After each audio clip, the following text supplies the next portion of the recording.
신종 코로나 바이러스와 관련해 근거 없는 가짜 뉴스가 SNS를 타고 번지고 있습니다.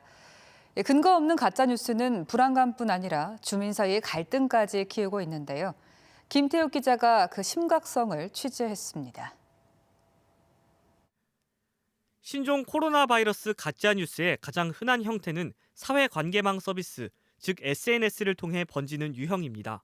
문자 메시지나 SNS를 통해 어느 병원에 확진자가 발생했다는 식의 근거 없는 정보가 공유되는 겁니다.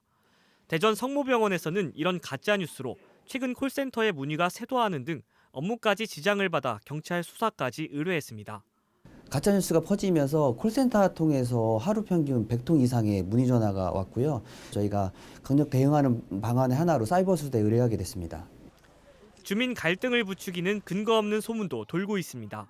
충남 아산 경찰 인재개발원 인근 주민들이 돈을 받고 우한 교민들을 수용하기로 결정했다는 근거 없는 소문에 아산시장은 자제를 당부하는 호소문까지 발표했습니다.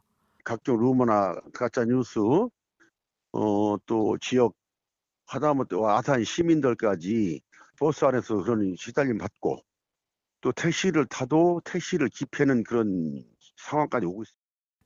시민들도 불안감을 감추지 못하고 있습니다. 많이 불안하지 않으려도 텔레비만 봐도 불안하고 하는데 저런 걸 도대체 왜 하는지 저는 잘 모르겠어요. 접촉자와 관련한 개인정보가 무차별하게 퍼지는 것도 문제입니다. 충남 태안에서는 6번째 확진자와 접촉한 태안 주민 개인정보가 담긴 공문서가 유출되면서 경찰이 수사에 나섰습니다. SNS나 인터넷을 통해 가짜뉴스를 만들어 유포하는 경우 정보통신망법 제70조에 따라 7년 이하의 징역이나 5천만 원 이하의 벌금에 처해질 수 있습니다. 정부는 주민 불안을 조장하는 가짜뉴스와 표현의 자유를 넘어서는 개인정보 유출에 대해 이미 엄정한 대응을 예고했습니다. MBC 뉴스 김태욱입니다.